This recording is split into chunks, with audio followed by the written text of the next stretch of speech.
I'm Pete Holloway. I'm a retired financial advisor and a retired certified financial planner. And as always, it's my great pleasure to welcome you to On Money. Even though this is going out over a college's TV station, we're going to talk about alternatives to college today, because I think not college is just not for everybody. My guests today are Ed D'Aquila. He is the business manager of the Plumbers and Steamfitters Local 83 in Wheeling. He was born in Wheeling, lives in Barnesville. He has a wife and 2 children, and the kids are aged 16 and 14. My other guest is Doug Giffin. He is the business manager of the International Brotherhood of Electrical Workers Union Local 141 at Burkham Court here in Wheeling. Grew up in Martins Ferry, and he has a wife and 2 kids, and the kids are 19 and 15. I want to thank you both for being with us. First of all, let's talk about unions. Tell us about how unions are doing both in the state of West Virginia and in the country as a whole. We'll start with Ed. Thank you, Pete. Overall, unions are doing well. As far as market share, it's only about 18%, probably on a high number for the United States. But as a whole, the unions are doing very well. We are building trades unions, Doug and I, and we are doing very, very well with the work situation that's occurring right now. That's good to hear. Yeah, the unions, 100 years ago, they were absolutely vital because just the way that the workers were being treated, and still carrying on. I want to talk about unions and what they bring to the employer. And I think one thing that's important, our state unfortunately has a very high rate of opioid and drug use. How does the union make sure that the workers that you're sending to the employer, how do they make sure that the employee is drug-free? And what happens if I assume you do random testing, what happens if someone is found to have been using drugs? Doug, we'll let you run with that one. Yeah, so first of all, our apprentices are selected into our apprenticeship. So when they are selected, they are tested throughout their 5 years. They do have random drug tests throughout our apprenticeship. Now, when they go to employers on site, usually they are tested there also. If there is an accident of some sort of any kind, whether it's a fault of a drug user or not, the first thing they do is drug test the employees that are involved in an accident. So at any time, you can be randomly selected for a drug test on any of the sites we're on. That being said, if somebody does have a drug issue, our insurance coverage does cover the treatment of that. If they are in an apprenticeship, our apprenticeship usually picks up some of that cost of drug treatment also, just to try to get that employee on a straight and narrow. Usually, you do find out if somebody is affected with drugs and alcohol, and we make the adjustments we have to make. Okay, well, that's good to hear. You just don't terminate the person and let them wander off into the street, but you're actually actively working with them to try and get them back on the right track. It's a good thing. Okay, let's talk about the employer. Why else would an employer want to use a union worker? Ed, we'll let you do that one. All right. Well, there's several different reasons why employers turn to the union worker. Efficiency, for one. As Doug just said, our apprenticeships are 5-year apprenticeships, so we're teaching the skills needed to complete the tasks that they may face out on the job. Professionalism. We instill into our apprenticeships that you're a extension of your union and to handle yourself that way and act that way. It's not only you're representing, it's the many men and women that are in the union with you and your predecessors, the retirees. There's a standard to be upheld, and that's what we try to instill in our apprentices also. Knowledge of the skills, as I touched on, we teach them, but they're also learning out on the job. So they are not only learning in the classroom, the apprentices are, but they're also learning from the journeyman out on the job. So they instill into them the idea of promptness, being on time for work, not leaving early. Things that are detrimental to an employer when they're trying to complete a contract for the owner. It's things like that, the 15 minutes here or 15 minutes there, that can really, be cost detrimental. So we try to instill in our apprentices and our journeymen to be prompt, be on the job when you're supposed to be. 8 hours work for 8 hours pay is a saying you'll hear a lot. We do make a good wage and benefit package, so we expect our apprentices and our journeymen to go out there and earn that and represent, that wage scale that they are earning. Yeah, I would think the training, no job is going to be exactly the same. And once in a while, you probably run into some glitches that call for some real creativity. But after a while, that gets taken care of. I really do want to focus today in this show on the apprenticeship program. As I'd mentioned at the beginning, college may not be for everybody. And one place to look would be a union apprenticeship program. I've got a bunch of questions for y'all. What qualifications? Let's suppose I'm in a senior in high school and I'm thinking about this. What kinds of things do you all require in order to hire, or not hire me, but let me enter into an apprenticeship program? Doug, you want to try that? Yeah, I'll take this one. And I'm sure Eddie's qualifications are different than ours, or similar, but there's still, a little bit of difference there. So we require a high school transcript, graduation certificate, a driver's license. You would come out to the union hall, put your application in. It's a $20 cost. That $20 is to pay for the testing.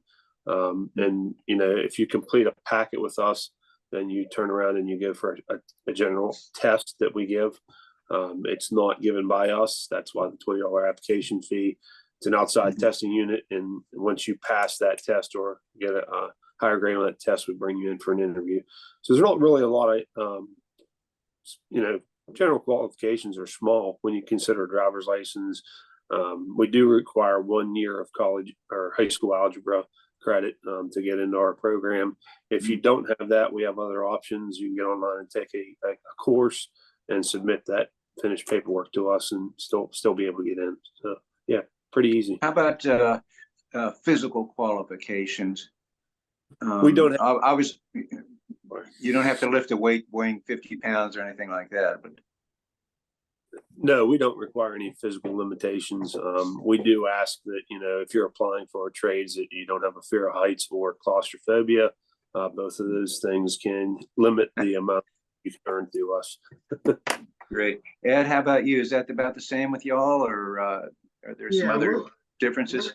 We're real similar to what Doug and electricians do as far as the transcripts and so on and so forth. We did start a test, I guess you could, a physical test, part of our interview. Once you're interviewed and accepted, we have them get up on a rigging platform we use for training and just lift up a bucket of tools or bolts, just to make sure, as Doug said, they're not afraid of heights, physically able to do the job. It's not, we don't remove you from the program if you can't do it, but it's basically to see, to make sure we know who is comfortable at heights and such and who is not. Again, it helps to be that you're not, but there's so many facets to our jobs that typically a person that is maybe afraid of heights, we can keep them on the ground or something to that effect. But it just gives us an idea of who is comfortable to do things like that. Ed, let's continue with you. Just graduated from high school. You call me up and say you've been accepted into the program. What can I expect once I'm in the program? Well, it's funny you ask. We just finished up a round of interviews for apprenticeships Monday night, but once you're accepted into our program, the next step is to come in and we have a yearly kickoff meeting with all our apprentices. I'm sorry. Right now, we're running about 60 apprentices in our program. We've seen that number at 110, but we're out 160 right now. We'll have a kickoff meeting in the beginning of the year. At that kickoff meeting, you'll receive your schedules for your school. anything. We also, at that time, we have we have a retirement annuity, and we bring in our representatives for that, which is Empower, but they give a little rundown of money, how to handle your money and investments and what has happened, what's happening with your pension and so on and so forth. We've tried to become more well-rounded in that situation because a lot of kids these days, and even when we come up through, Doug and I, they just didn't have the background or was taught at home how to manage their money. So we try to give a good head start. It's a lot of things. We're doing a lot of things now, and I'm sure Doug is doing also, that they didn't do in the past. But we've learned throughout the years that, we don't work full time year round. Once we get on a job, we're working ourselves out of a job because that's what we do. We construct things. But you've got to learn that, when you're working, to stash some money away because there's going to be some lean times and so on and so forth. So we just try to give a pretty well-rounded idea of what's going to happen moving forward. But basically, once you get in, we give your schedules. It's a lot like college where we set it up. This is when you're supposed to be here. Be here. If you're not, there's demerits system in play. And ultimately, if you get 30 demerits and missing a night of school or a day of school is 10 demerits, you miss 3 classes, you're out of the program. So we run a lot like a college where they have the schedule, they need to be there, and we're not calling people and tell them to come to class. So. Okay. Well, Doug, let me ask you a couple questions too. I don't know any of this, so I have to ask the dumb questions. Okay.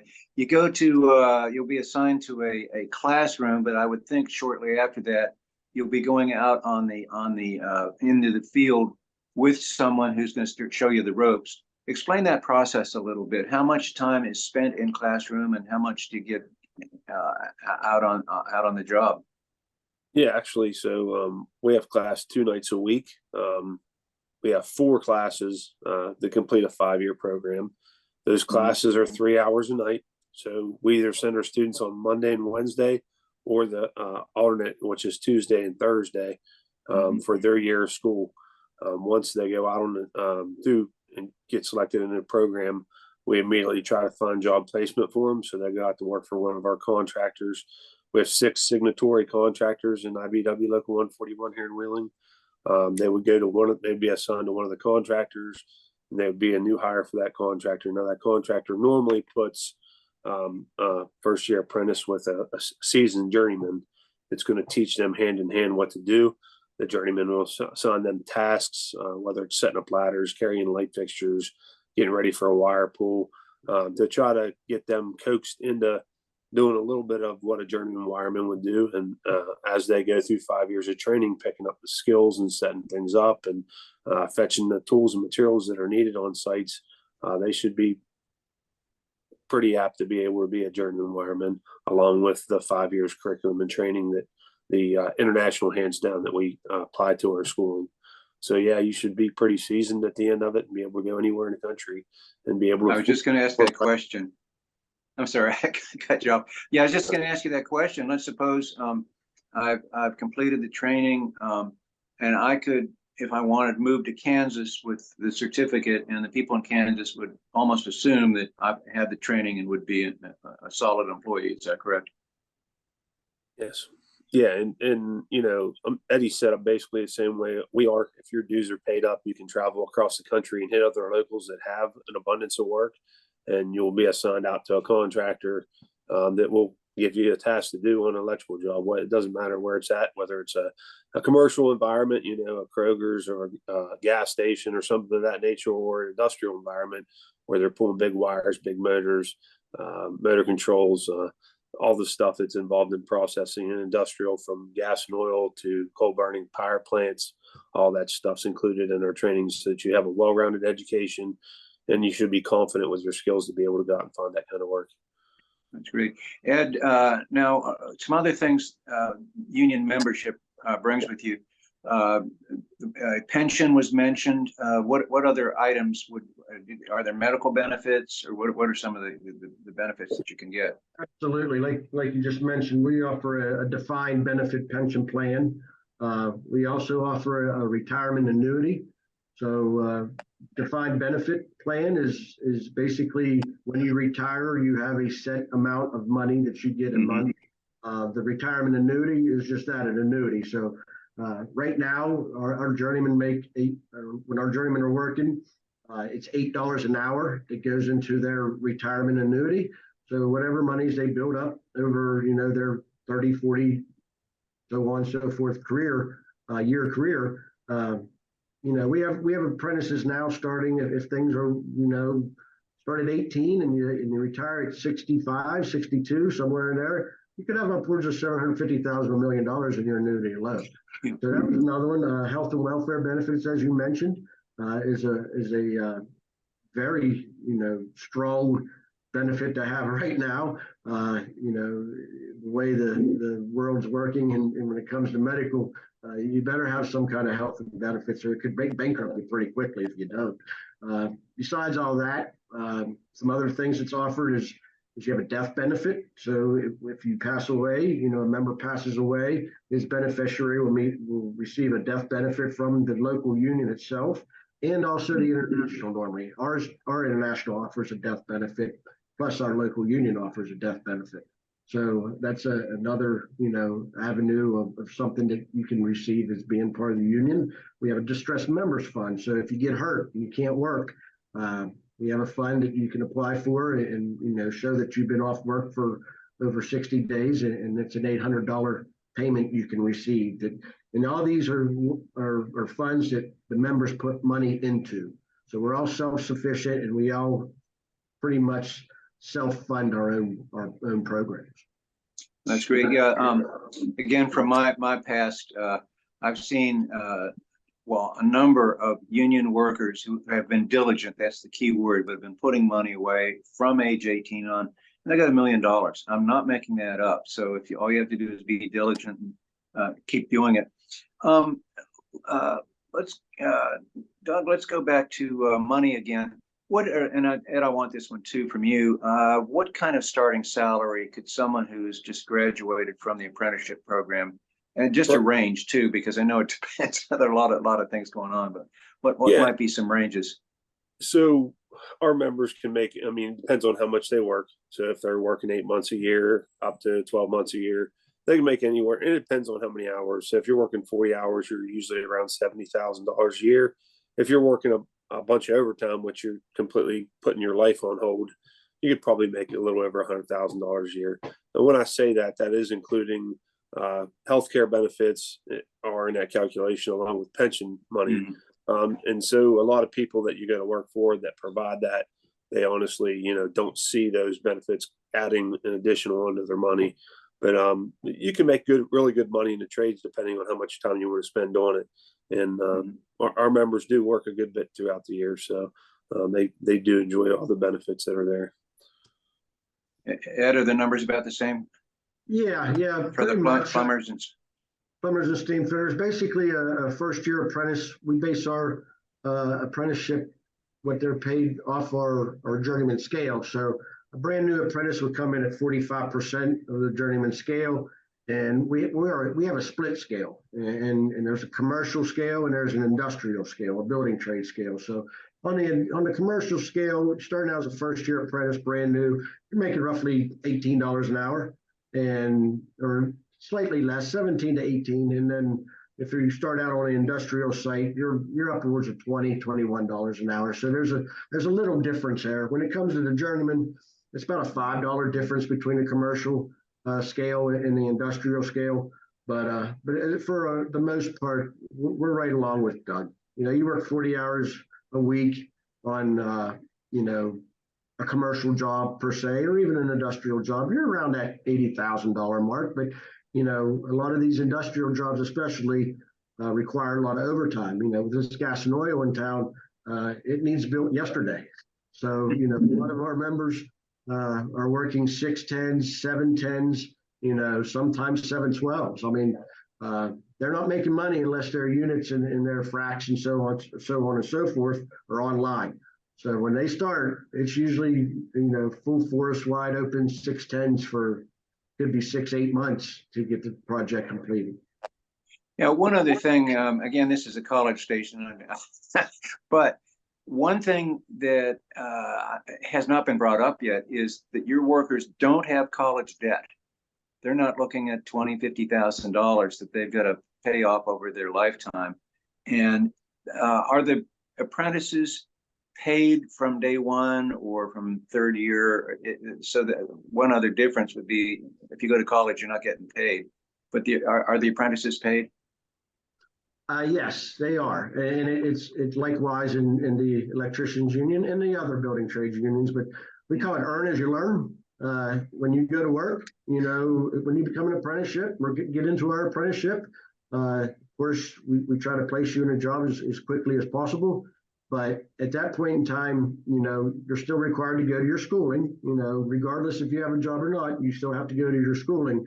But more than likely, most of the time, a new apprentice will get in and he'll go to work he or she will go to work fairly quickly, and they are earning while they learn. So they're earning their paycheck on the job, starting out some of the numbers I just gave you.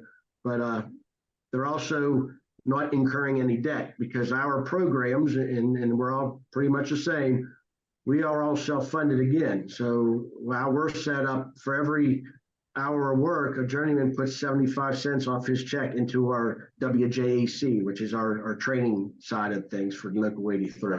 And the contractor matches that. So that's how we fund our programs. We pay for all the books, any materials, tools, so on and so forth. We supply all that for our apprentices. So there really isn't any out-of-pocket expense for hours besides basically some basic hand tools. And even for our apprentices, we give that to them. But I know Doug and the electricians are a little different because they supply their own tools they carry on their side. But we're all a little different, depending on what you do. But for the most part, there is no debt for the apprentice at all. It's earn while you learn. So it makes it really, when you're topping out in 5 years and you may be 23 years old and you have no school debt and you're making 70, 80,000 plus a year, it's a heck of a start for you, compared to individuals. And I'm not bashing, the college system at all, but a lot of these individuals you just said, they may have upwards of over $100,000 in debt, depending on what they're doing, doctors, so on and so forth. So it's a real good head start for the apprentices. Yeah. That's it. And I always use I'm sorry, go ahead. No, I'll add to that. And to be honest, you're expected to work in all conditions through your apprenticeship. It's cold outside, you're in heights, sometimes it's windy, sometimes it's downright miserable. You have to clothe up for that and prepare yourself for that off the job site. But like Eddie was talking, if you get out of college, you had $40,000 in debt. Our guys and I myself was able to put money in the bank. And so when I was a 4.5-year apprentice, I went out and bought a nice house for myself with the money that I had saved. I still had a home loan for the next 25 years, but I was able to have a substantial down payment, didn't have any debt, was able to have a nice vehicle to drive to work and back and provide for a family. So there's a big flip flop there. I mean, you go $30,000-$40,000 in college debt, or come out with $40,000 in a bank account that you've put aside and saved throughout this 4 or 5 years. There's a difference of $80,000 there if you look at it. And I went to college 1 year, and I enjoyed college, but I got the opportunity to be an electrician and figured 5 years of electrical training was just as good as what I was going into. And that's when I jumped over and took the bull by the horns to get in. Yeah. This has to do with unions across the country. New Albany, Ohio, Intel is building a couple $billion-dollar chip plant down there. And that will be, they will need lots of workers. Does the New Albany, if there's a local down there, do they send out a call and say, we need such and such and such and such? Is that how that's done? I have to ask the dumb questions because I just don't know. No, that's fine, Paul, or Pete, I'm sorry. Actually, that job is, when it's all said and done, they're actually running it in 5 phases. Each phase is $20 billion. So that would be a $100 billion project when done. Okay. Yes. And yes, for the Intel project alone, Local Union 189, which is the Columbus Plumbers and Pipefitters Union, they will need 3,000 pipe fitters for that Intel project alone. That's not counting the Amazon buildings that's being built over there, the battery plants with Honda, so on and so forth. That's 3,000 UA members on that Intel project alone. So yes, that's the opportunity where Doug and I was speaking earlier. When you have full employment in your local, then you start reaching out to travelers, which be like sisters locals, which were sisters, to Columbus. So they would call down to us at the Union Hall and say, hey, I need 6 welders with these certs and 10 pipe fitters. Then we go through our roster, and anybody who wants to travel that doesn't have a job, we call them, and then we dispatch them up to that local union in Columbus, and then they would send them out on the job. So that's how that network works. Once you get your union book, we call it. It's actually a card, but that shows that you've completed your apprenticeship, you're a qualified journeyman, pipe fitter, lineman, electrician, so on and so forth.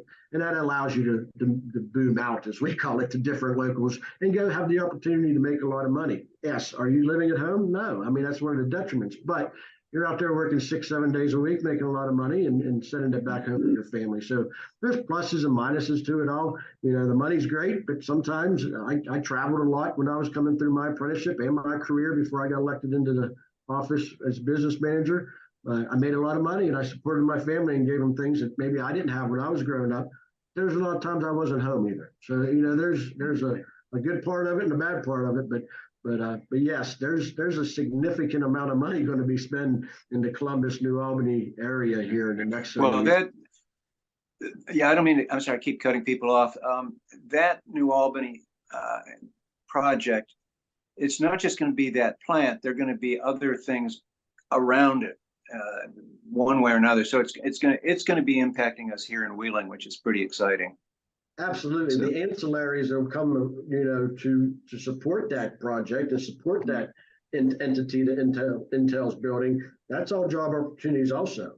And then you look at the maintenance to keep it going. So, once you build something like it's like the gift that keeps on giving, you build it, you have to maintain it too. So, typically, we may carry 100 individuals, of pipe fitters, electricians, so on and so forth, on site at all times just to do maintenance when it comes to projects, that large. That's great. Well, I want to thank both of you for your time and what you do. When the bad thunderstorm comes through and our power goes out, everybody gripes, but I'm thinking about the people that are out in the woods, carrying heavy equipment, getting rained on, and playing with electricity. So again, thank you for all the work that you do. I want to thank you both, and I want to thank the audience. I'm Pete Holloway. We'll be seeing you next week. Hi, I'm Dr. Nicole Ennis, Interim Dean of the College of Education and Human Performance at West Liberty University. And I'm Dr. Richard Whitehead, the Interim Chair of Graduate Teaching and Learning.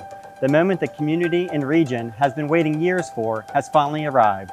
West Liberty's first ever doctorate program just received full HLC approval to launch. The Doctor of Education in Instructional Leadership, Management, and Innovation will prepare professionals to take on new leadership roles in various fields of their organization.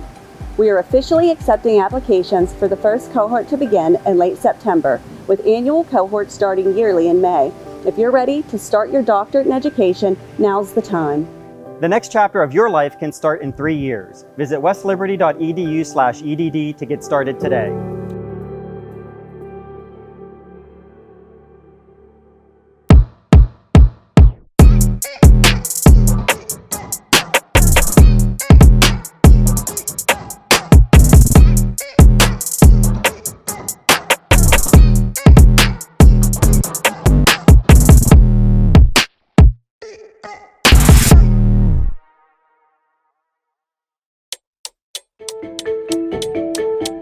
Hi, my name is Tyler Suizo. I am from Arroyo Grande, California, and I'm currently majoring in zoo science and applied conservation here at West Liberty. I've always been super passionate about working with animals back home. I'm a service dog trainer. As a student in the zoo science program here, I'm considered one of the animal caretakers, and it's really cool because there is a ton of hands-on learning opportunities. So we work with all sorts of animals here, a lot of reptiles, but we do have mammals, monitor lizards, false water cobras, Louisiana pine snakes, which are really interesting because they're on the endangered species list. We've got like 400 plus animals in our collection right now. So there's a lot of hands-on opportunities for you to learn just general care about all the different animals.